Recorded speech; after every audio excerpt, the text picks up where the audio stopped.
नमस्कार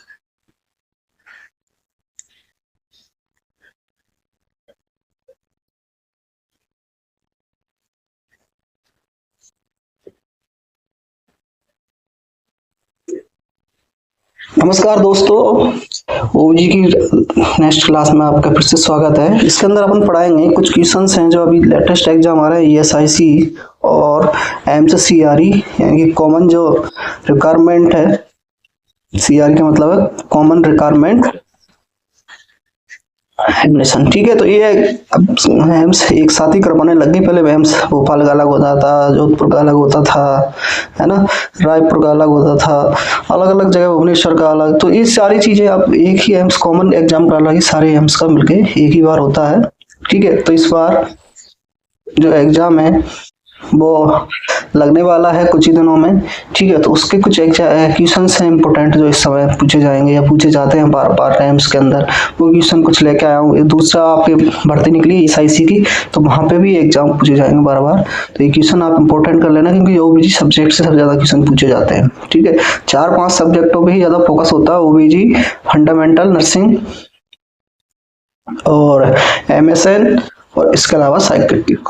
तो ये 4 सब्जेक्ट इंपॉर्टेंट है, इनको आप अच्छे से पढ़ोगे तभी आपके नंबर ज्यादा आएंगे, क्योंकि मैक्सिमम क्वेश्चन इन्हीं 4 सब्जेक्टों से पूछे जाते हैं। बात करें अपन, चाहे ईएसआईसी की बात हो या फिर आपके एम्स की बात हो, सब में एग्जाम में ये क्वेश्चन पूछे जाते हैं। तो पहला क्वेश्चन है इसके अंदर, अपन पढ़ चुके हैं 25 क्वेश्चन लगातार। ठीक है, अब वही कंटिन्यू अपने को करना है 26वें क्वेश्चन से। तो इसके अंदर मैं सेकंड क्लास लेके आया हूँ आपको ओबीजी की।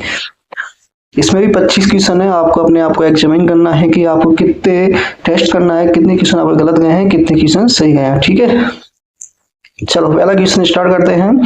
Absence of MC cycle in a female during reproductive period, इसको क्या नाम देंगे अपन? अगर एमसी पीरियड, रिप्रोडक्टिव पीरियड के अंदर भी अगर किसी के नहीं आ रहा है तो क्या नाम देंगे?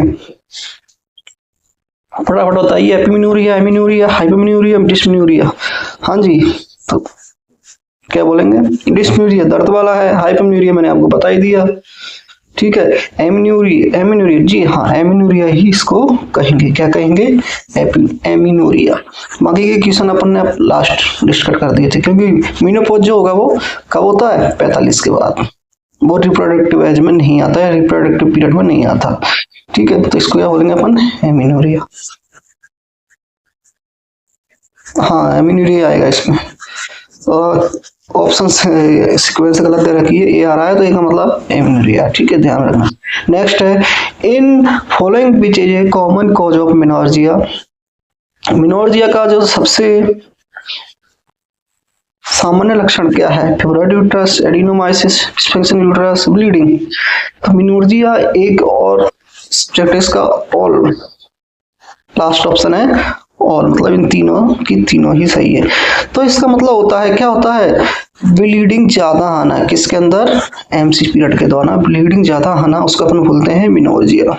ठीक है, बहुत ज्यादा ब्लीडिंग अगर आ रही है, हैवी ब्लीडिंग आ रही है, इरेगुलर ब्लीडिंग आ रही है, मतलब कोई टाइम नहीं है उसका, तो उसको मेनोर्जिया कहते हैं। तो इसका कारण क्या है? फिब्रॉइड यूट्रस है, क्या एडिनोमायोसिस है, क्या डिस्फंक्शनल यूट्राइन ब्लीडिंग है? क्या इसका कॉमन कॉज है वो आपको बताना है फटाफट। सभी, बिल्कुल राइट आंसर, सभी आएगा इसका। ठीक है, नेक्स्ट है the condition in which bleeding is so irregular and excessive that is difficult to identify maturation is known as.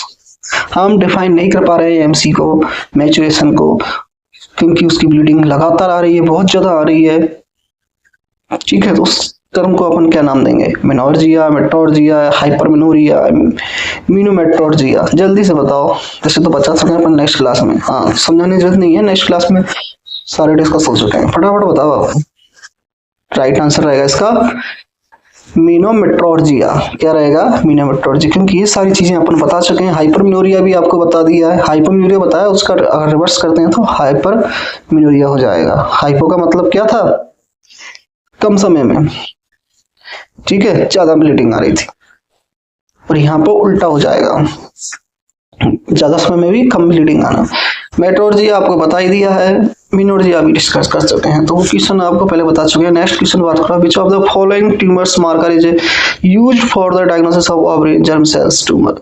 कौन सी ट्यूमर मार्कर है जो ओवेरी की जर्म सेल्स के अंदर ट्यूमर को इंडिकेट करती है, डायग्नोस करती है, वो आपको बताना है। कौन सी होती है? CA125, LDH, SSC, TAG 72। जल्दी से बताओ फटाफट।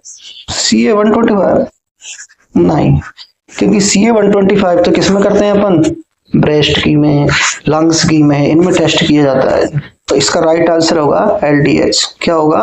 LDH, क्योंकि एक हार्मोन से रिलेटेड होती है ल्यूटिनाइजिंग, तो इससे ओवेरी का अपन पता लगा सकते हैं ट्यूमर मार्कर से। LDH ट्यूमर मार्कर से, ठीक है। नेक्स्ट करते हैं, what is the full form of DUB? DUB की फुल फॉर्म क्या है? Direct uterine bleeding, direct uterine blood vessels, dysfunctional uterine bleeding, dysfunctional uterine blood vessels. ये तो सीधा सीधा क्वेश्चन पूछ लिया, फटाफट बताइए। हाँ जी, क्या है? बी नहीं, सी आएगा इसके अंदर। क्या आएगा? सी आएगा, डिसफंक्शनल यूट्राइन ब्लीडिंग। इसमें क्या होता है? मिनोर्जिया देखने को मिलता है आपको, ठीक है। डिसफंक्शनल यूट्राइन ब्लीडिंग मतलब यूट्राइन ब्लीडिंग जो फंक्शन है यूट्रस का वो क्या हो गया? डिस्टर्ब हो गया है, जिस वजह से ब्लीडिंग आ रही है।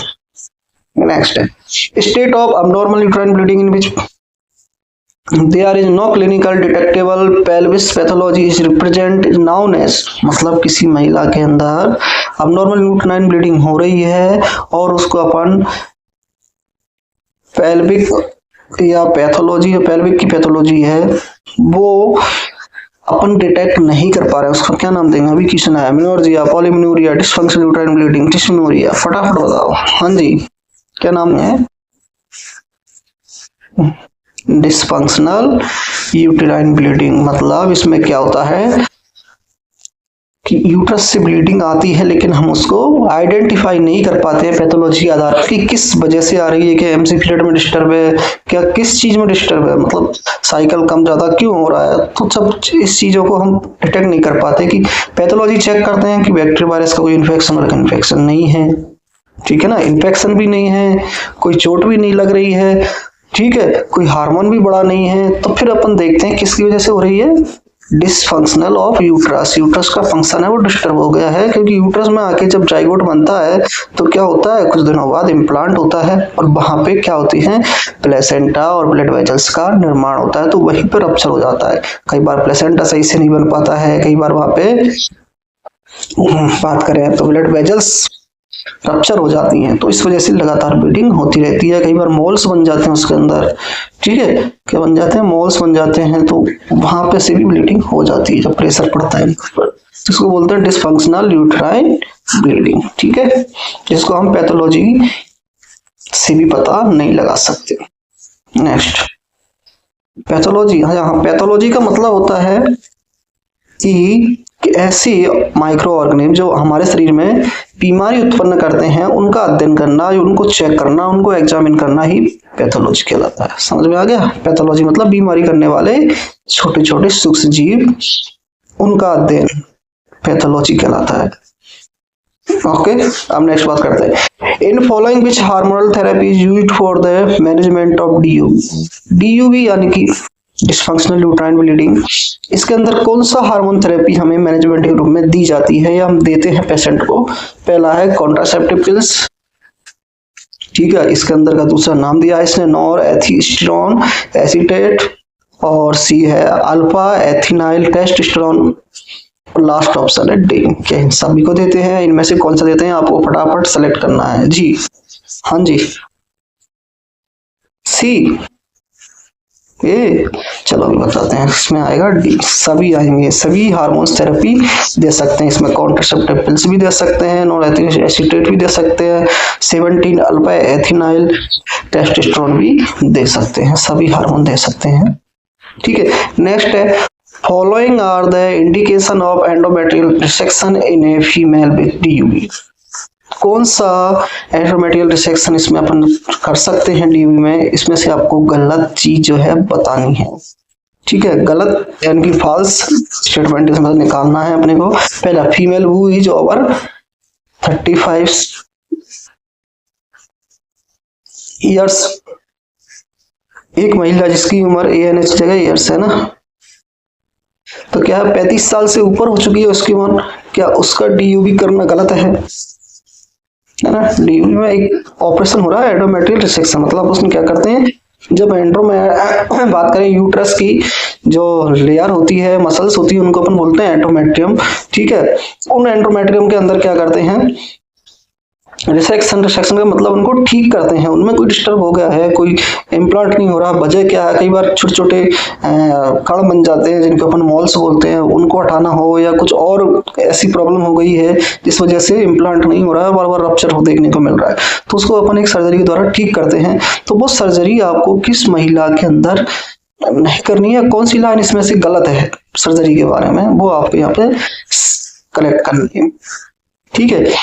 कौन सी महिला, इंडिकेशन का मतलब है कौन सी महिला को सर्जरी दी जाती है, तो वो नहीं दी जाती है वो देखना है, दी जाती है वो सही है, इसमें वो सेलेक्ट नहीं करना, जो नहीं दी जाती है महिला को वो गलत से यहाँ पे सेलेक्ट करना है। फीमेल वो जो ओवर 35 साल मतलब 35 ईयर्स, ऐसी महिला जिसकी उम्र 35 साल से ज्यादा हो, क्या उसको नहीं देंगे। Female who has complete her family, जिस महिला ने अपनी फैमिली कंप्लीट कर ली हो, क्या उसको नहीं देंगे। Female who does not has any significant endometrial pathology such as cancer, ऐसी महिला जिसके अंदर कैंसर है, ठीक है, उसको अपन ये इंडिकेशन या ये सर्जरी नहीं करेंगे। तीसरा लास्ट है इसमें, female who is newly married, अभी अभी महिला जिसकी शादी हुई है नई नई, क्या उस महिला को अवॉइड करेंगे इस सर्जरी से, तो कौन सा इसमें से ऑप्शन सही है, हाँ जी, किसको करेंगे, अवॉइड, अवॉइड करना है, इंडिकेशन एक्सेप्ट लिखा है ना तो अवॉइड करना है यहाँ पे। जल्दी बताओ, डी कौन सा रहेगा, ऐसी महिला जिसकी अभी अभी शादी हुई है उसमें ये सर्जरी नहीं करेंगे, बाकी सब में कर सकते हैं, 35 साल के बाद तो कोई दिक्कत ही नहीं है, उसको कर सकते हैं, बच्चे तो कंप्लीट हो ही सकते हैं, तो पहला और दूसरा तो सेम ही है, फैमिली कंप्लीट हो जाती है 35 ईयर्स तक, फीमेल्स की नहीं भी होती है तो फिर ज्यादा वो है नहीं है उसके, ठीक है ना। वैसे भी कॉम्प्लिकेशन बढ़ेगी, अगर 35 साल के बाद महिला गर्भधारण करती है तो और कॉम्प्लिकेशन बढ़ती हैं, तो वो रिस्क पहले से ही है, तो उसमें अब कोई रिस्क लेने से कोई दिक्कत नहीं है। और फीमेल जिसके अंदर अभी अभी कैंसर का डिटेक्ट हुआ है तो उसको तो कर सकते हैं, वैसे कैंसर है, एंडोमेट्रियम टूट भी जाए तो कोई दिक्कत नहीं है। लास्ट क्वेश्चन है कि मैरिड हुई है, अभी अभी नई शादी हुई है, तो उसमें अपन नहीं करेंगे क्योंकि इसमें चांसेस होते हैं कई बार यूट्रस के खराब होने के, अगर यूट्रस ही खराब हो गई तो नई शादी हुई तो उनके बच्चे नहीं हुए तो उनकी जिंदगी है उसका रिश्ता भी टूट सकता है, ठीक है। तो उस महिला को मेंटली फिजिकल के साथ साथ प्रॉब्लम हो सकती है, इसलिए उस महिला को ये सजेस्ट सर्जरी नहीं करेंगे, ठीक है, ये याद रखना आपको। Next question, treatment of premature syndrome include, ऐसा कौन सा ट्रीटमेंट है जो प्रीमैच्योरेशन सिंड्रोम में दिया जाता है। प्रीमैच्योरेशन सिंड्रोम का मतलब होता है कि इसमें महिला के अंदर एक सिंड्रोम का मतलब होता है बहुत सारी बीमारियां का एक समूह कह सकते हैं अपन, डिजीज ग्रुप, ये ग्रुप ऑफ डिजीज, ठीक है, किससे रिलेटेड, एमसी से रिलेटेड, एमसी से रिलेटेड डिजीज का एक ग्रुप हुआ है किसी महिला के, उसका ट्रीटमेंट अपन इंक्लूड करेंगे, तो उसको क्या क्या ट्रीटमेंट देंगे। प्रीमेंस्ट्रुअल मतलब बताया ना, पोस्ट मेंस्ट्रुअल, प्रीमेंस्ट्रुअल, प्रीमेंस्ट्रुअल का मतलब क्या होता है कि महिला के अंदर एमसी कब आ रही है,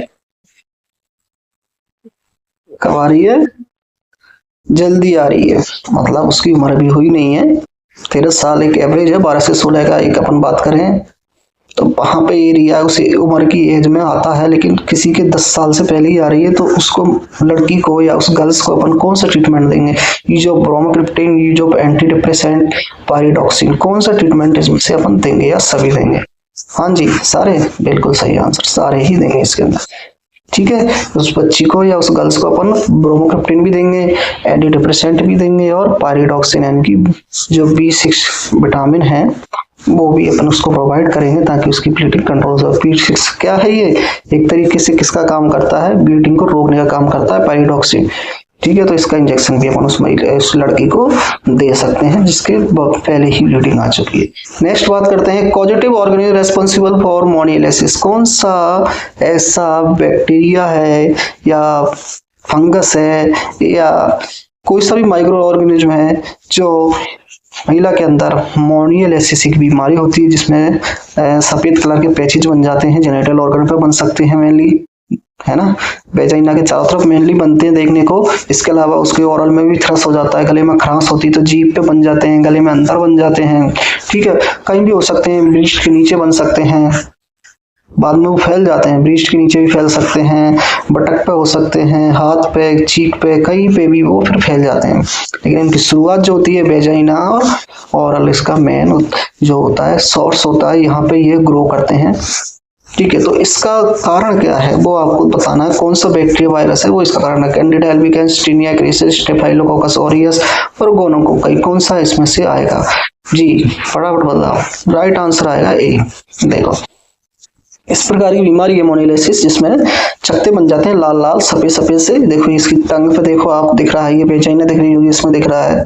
ठीक है, इसका इनसाइड स्ट्रक्चर भी वेजाइना का ऐसा सफेद सफेद पस्सी बन जाती है इसके अंदर, और सफेद पैचेज होते हैं ये।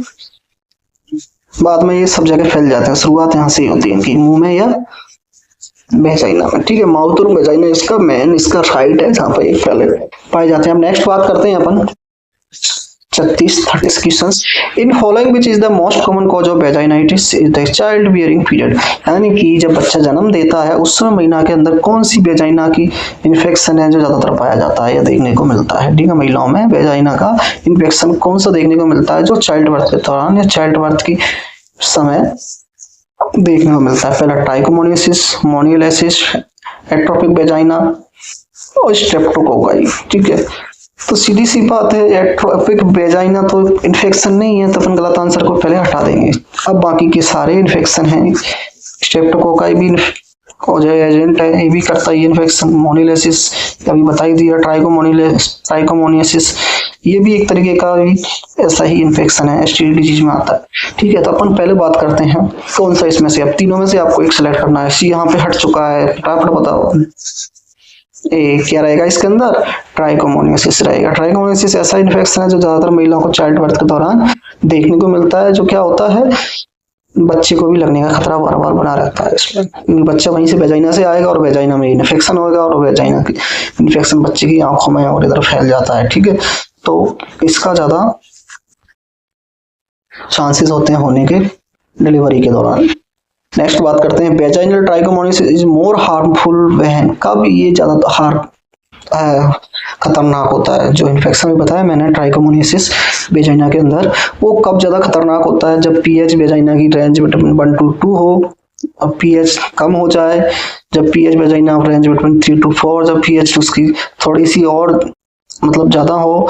पीएच और वेजाइना रेंज बिटवीन 6 to 7, जब पीएच 7 हो, नॉर्मल हो, या no effect of change in pH. Last question कहा कि पीएच से इसका कोई लेना देना नहीं है, तो इसमें से आपको बताना है। अब बताओ पीएच क्या होती है? जितनी वेजाइना की पीएच ज्यादा होगी उतना इस वायरस को मारेगी, क्योंकि एसिडिटी क्या होती है, बैक्टीरिया वायरस को खत्म करती है। और जितनी आपकी एसिडिटी जो है बढ़ती जाएगी, एल्कलिनिटी की तरफ बढ़ेगा पीएच का स्केल, उतना ही खतरनाक होता है। तो इसमें राइट आंसर क्या रहेगा?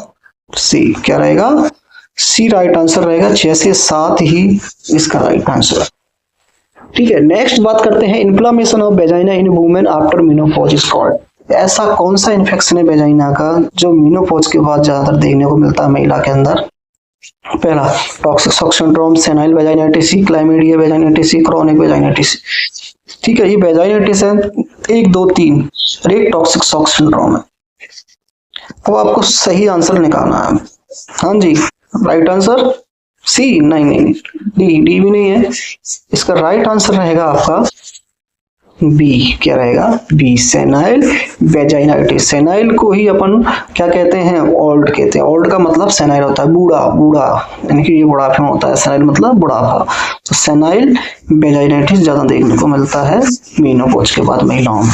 नेक्स्ट बात करते हैं 39 क्वेश्चंस।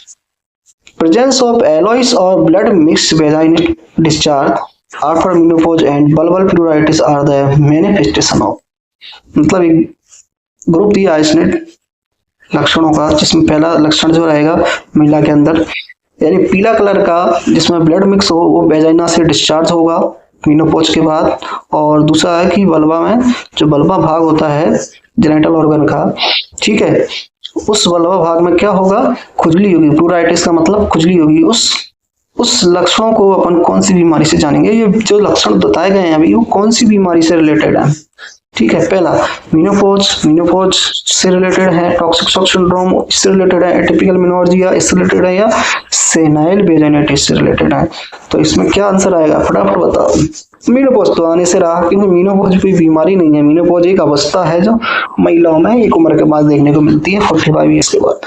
तो ये क्वेश्चन तो हट चुका है, अब आपको तीनों में से सेलेक्ट करना है, फटाफट बताओ। जी हाँ, सेनाइल वेजाइनाइटिस जो अभी अपन ने पढ़ा था वही है, इसमें ये लक्षण सारे देखने को मिलते हैं। वेजाइना से क्लियर कलर का पदार्थ निकलता है जिसमें कभी कभी ब्लड भी मिक्स होता है, और वल्वा भाग में वेजाइना के वहां पे क्या होता है, बात करें तो खुजली होती है, ठीक है, प्राइवेट पार्ट में महिलाओं के खुजली चलती है बहुत ज्यादा।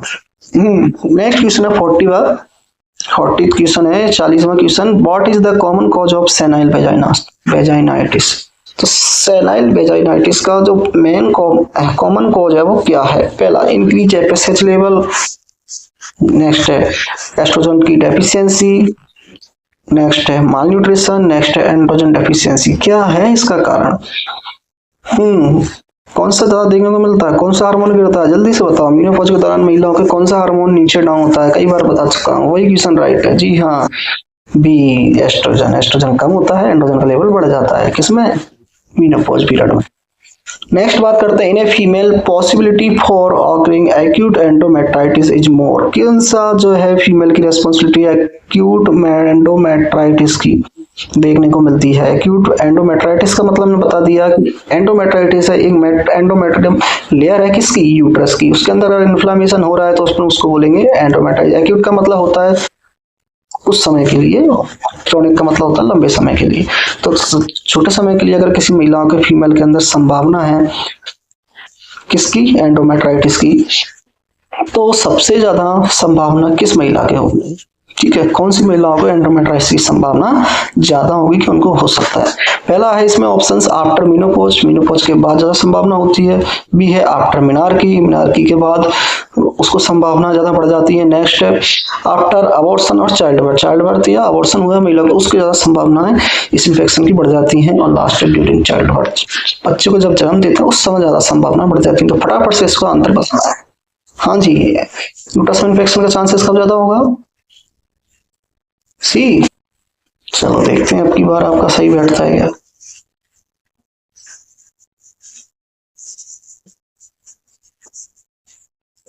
हाँ जी, जी हाँ, बिल्कुल सही आंसर है आपका।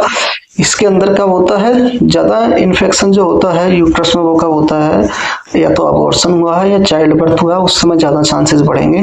मीनोपॉज में इतने नहीं बढ़ते हैं, मीनोपॉज में थोड़ा कम रहता है, लेकिन सबसे चांसेस होते हैं महिला के, वो किसमें हो जाते हैं, अबॉर्शन और चाइल्ड बर्थ में, क्योंकि वहां पे क्या हो जाता है, ब्लीडिंग आती है, एक्सपोज होता है, ठीक है, बच्चा भी आता है, तो महिला को हाइजीन मेंटेन करना बड़ा मुश्किल हो जाता है, इस वजह से इन्फेक्शन के चांसेस ज्यादा होते हैं। ठीक है, अपेक्षा मीनोपॉज की, तो यहाँ पे राइट आंसर रहेगा सी। नेक्स्ट बात करते हैं, pelvic inflammatory disease is more common in following female. Pelvic inflammatory disease is more common in following female. Female के अंदर पेल्विक इन्फ्लामेटरी जो डिजीज है वो ज्यादा कौन सी पाई जाती है, मैच्योरेशन एडोलसेंट गर्ल्स में पाई जाती है, सबसे ज्यादा कौन सी महिलाओं में पाई जाती है। पहली है मैच्योरेटिंग एडोलसेंट गर्ल्स, ऐसी गर्ल्स जो अभी क्या है किशोरावस्था में, किशोरावस्था में है, उसके अंदर एमसी हो रहा है, उसको ज्यादा खतरा होगा। दूसरा हैविंग मेनी सेक्सुअल पार्टनर, ऐसी महिला जिसके बहुत ज्यादा पार्टनर है सेक्स के, है ना, उसके होगा प्रीवियस हिस्ट्री ऑफ पीआईडी, या पहले उस महिला को पेल्विक इन्फ्लेमेटरी डिजीज हुई है, उसको ज्यादा खतरा है। ऑल ऑफ द सभी को खतरा है, तो इसके अंदर आपको सेलेक्ट करना है राइट आंसर डी। जी हाँ, डी राइट आंसर है, सभी में खतरा है, इनमें से कोई भी नहीं बचेगा। ठीक है, next, in following which statement is false, कौन सा स्टेटमेंट है जो इसमें से गलत है। PID is common in female who are maturation, जिसकी मैच्योरेशन चल रही है वो ज्यादा महिला पीआईडी में पाई जाएगी। दूसरा इसके अंदर स्टेटमेंट गलत निकालना है आपको, PID is more common in women who are using intra uterine device, जिस महिला की लगी हुई है उसको ज्यादा खतरा है। PID is more common in women who are taking oral contraceptive, महिला जो ओरल कॉन्ट्रासेप्टिव लगातार ले रही है उसको ज्यादा खतरा है। तो इसमें से आपको बताना है कौन सी महिला को ज्यादा खतरा है। चौथा क्वेश्चन है, PID less common in women having only single sexual partner. ठीक है, तो इसमें से आपको देखना है कि लास्ट चार जो ऑप्शंस हैं उनमें से कौन सा ऑप्शन सही आएगा, वो गलत बताना है आपको कि ऐसी महिला को हो नहीं सकता। किसको नहीं हो सकता, सीधा सीधा आ रहा है सी, बिल्कुल राइट आंसर सी ही रहेगा इसके अंदर। ठीक है, क्योंकि डी से कोई लेना देना नहीं है, सेक्स हो रहा है नहीं हो रहा है, एमसी तो आ रही है ना उसके अंदर, सिंगल पार्टनर है तो क्या हुआ, तो खतरा बढ़ सकता है। लेकिन अगर कोई महिला के कॉन्ट्रासेप्टिव पिल्स लगातार यूज कर रही है तो उसको चांसेस कम हो जाते हैं। ठीक है, पीआईडी के। Next, clinical manifestation of pelvic inflammatory disease, कौन सी महिला के अंदर है ना जब पीआईडी पाई जाती है तो उसका लक्षण क्या होता है, क्या क्या लक्षण देखने को मिलते हैं आपको पीआईडी में, यानी कि पेल्विक इन्फ्लेमेटरी डिजीज के लक्षण बताने हैं आपको। पहला लक्षण है, ये पहले बात करें साइन सिम्टम की, तो लोअर एब्डोमेन पेन, महिलाओं को तो पेट के निचले हिस्से में दर्द होगा, उसको वो फीवर आएगा। ठीक है, रेगुलर एंड एक्सेसिव ब्लीडिंग होगी, या सभी, हाँ जी क्या आएंगे, सभी, बिल्कुल सही, सभी आएंगे इसके अंदर, सभी लक्षण देखने को मिलते हैं PID. In following which is the most reliable method to diagnose pelvic inflammatory disease, कौन सा सबसे रिलायबल मेथड है जो हम पीआईडी को डायग्नोस कर सकते हैं, जिससे हम ज्यादातर करते हैं, लेप्रोस्कोपी, सोनोग्राफी, कल्टोसेंटेसिस और ब्लड एग्जामिनेशन। जल्दी से बताओ, सोनोग्राफी से पता चल जाएगा, कल्टोसेंटेसिस, चलिए ठीक है, इसका राइट आंसर रहेगा लेप्रोस्कोपी। क्या रहेगा, लेप्रोस्कोपी, क्योंकि ये अपने भाग के अंतर का पता बताती है कि पीआईडी का मतलब होता है पेल्विक इन्फ्लेमेटरी डिजीज, तो इससे अपन चेक कर सकते हैं लेप्रोस्कोपी से और पता लगा सकते हैं कि उसके अंदर क्या दिक्कत है।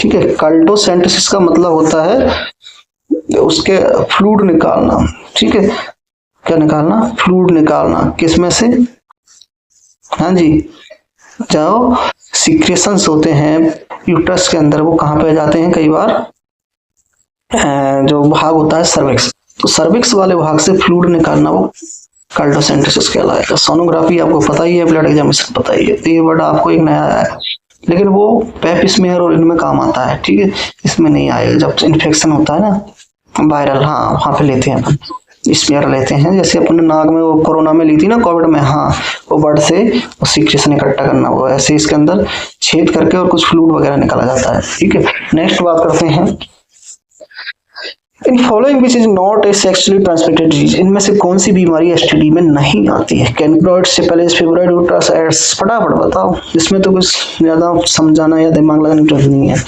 कौन सी है, fibroid uterus, right answer fibroid uterus ही आएगा, बाकी सारी एसटीडी डिजीज है। STD disease lymphogranuloma venereum is a caused by, अब ये लिम्फोग्रेनुलोमा बेनिरियम एक बीमारी है जिसके अंदर दाने बन जाते हैं लिम्फ नोड के। ठीक है, कहाँ के बनते हैं, ये प्राइवेट पार्ट पे, तो कौन से माइक्रो ऑर्गेनिज्म से ये बीमारी होती है वो आपको बताना है। पहला ट्रैपिनोमा पैलिडम, क्लैमिडिया, ट्रैकोमैटिस। ठीक है, और तीसरा है हीमोफिलस डिक्राई, और लास्ट है एचआईवी। किसकी होगी, एचआईवी तो होगा नहीं, एचआईवी तो कौन सी होती है, एड्स होती है, तो ये क्वेश्चन तो आपका यहाँ से एक ऑप्शन तो हट चुका है। ठीक है, अब 3 ऑप्शन बचे हैं, इनमें से आपको देना है, दाने कौन बनाता है ज्यादा, कौन बनाता है, फंगस, कौन बनाता है, फंगस, तो इसमें क्या है राइट आंसर, जल्दी बताओ, अब तो बता दो, इतनी हिंट दे दी है मैंने। हाँ जी, सी, जी सी नहीं आएगा इसके अंदर, क्या आएगा, बी आएगा, क्या आएगा, बी, क्लैमिडिया ट्रैकोमैटिस, ये वाला फंगस है वो फैलाएगा, डी वाला अलग होता है। ठीक है, सी वाला अलग है, वो उसका अलग बताएंगे आप। वो discover human immunodeficiency virus, HIV virus जो है वो सबसे पहले किसने खोजा था, फोस्टर एंड फेडमैन ने, रॉबर्ट हुक ने, वाटसन ने, और बेरल सिनोसियन। रॉबर्ट हुक ने तो कोशिका की खोज की थी, वाटसन, इसका राइट आंसर आएगा बेरल सिनोसी। क्या आएगा, बेरल सिनोसी। माइक्रोस्कोप का इसने किया था पोस्टर का, ठीक है ना, लूज पोस्टर, हाँ फ्रेडमैन, कोशिका की इसमें की, वाटसन है, इसका राइट आंसर आएगा D. In following which statement is false, ऐसा कौन सा स्टेटमेंट इनमें से गलत है, अब आपको बताना है। एचआईवी के बारे में है सारे, transmission of HIV from male to female is high,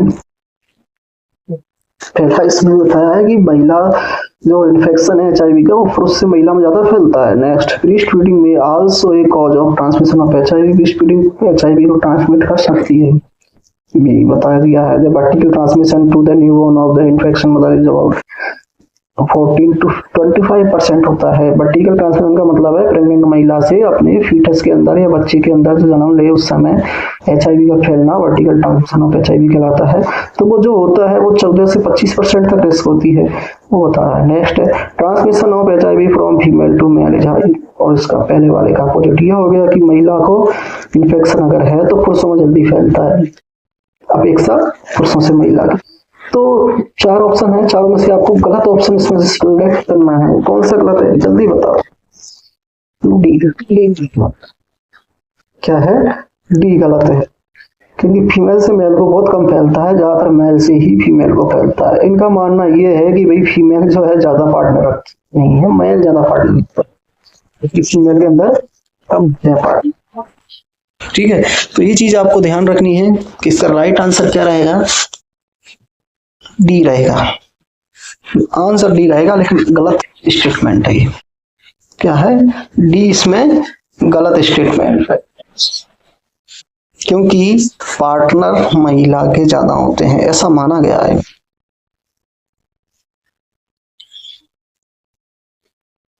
sorry पुरुषों के, है ना, गलत स्टेटमेंट लगाना है। तो अपने को क्या करना है, सबसे गलत ये है कि HIV from female to male जो होते हैं, फीमेल टू मेल ज्यादा नहीं फैलते हैं।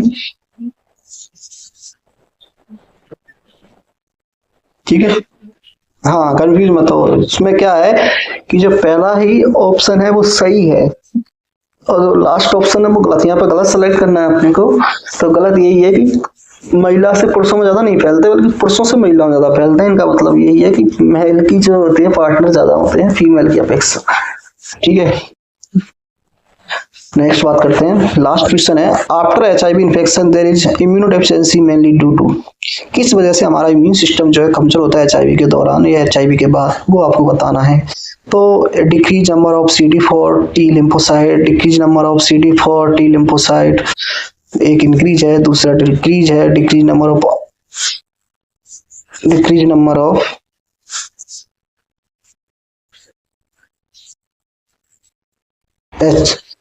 RBC, देख लिया, कोई बात नहीं। डिक्रीज नंबर ऑफ RBC और इंक्रीज नंबर ऑफ RBC क्या होता है इसके अंदर, इसमें तो आपको सोचनी नहीं है, फटाफट बता दोगे। वैसे भी मेरे को छपाने की जरूरत नहीं है आंसर। क्या होता है? डिक्रीज होता है, जाहिर सी बात है। इम्यून सिस्टम जब कम होगा या सप्रेस होगा तो इम्यून के अंदर जो सिस्टम का मेन कौन है, लिम्फोसाइट है। RBC का काम तो है नहीं, WBC का ही है। और WBC कौन है, लिम्फोसाइट है। लिम्फोसाइट कम होती है, इसमें राइट आंसर आएगा ए। क्या आएगा? ए। ठीक है जी हाँ, बिल्कुल सही है, राइट आंसर यही आएगा, क्योंकि इसमें क्लियर तरह का, इसमें ज्यादा दिमाग लगाना नहीं है आपको। अब बात करें, अपनी क्वेश्चन कंप्लीट हो चुके हैं। 50 क्वेश्चन मैंने आपको अभी तक बताए हैं। इनमें से आप सच सच बताना, कमेंट में बॉक्स करना आपके कितने क्वेश्चन राइट गए हैं और कितने क्वेश्चन गलत गए हैं। दोनों में से एक चीज आप बता देना आपके नाम के साथ। ठीक है, हाँ जी, पता रहेगा कितने बच्चे ईमानदार हैं। जी हाँ, ईमानदारी से जवाब देना, और आगे की क्लास हम बताएंगे और क्वेश्चन 25 क्वेश्चन फिर लेके आएंगे। फटाफट ऐसे ही आपको एग्जाम देंगे। नो ज्यादा एक्सप्लेन ज्यादा नहीं करेंगे, कम टाइम में ही आपको समझाया जाएगा, ताकि ज्यादा से ज्यादा क्वेश्चन आपके रिवाइज हो सके। ठीक है, तब तक के लिए थैंक यू, फिर मिलते हैं नेक्स्ट क्लास में।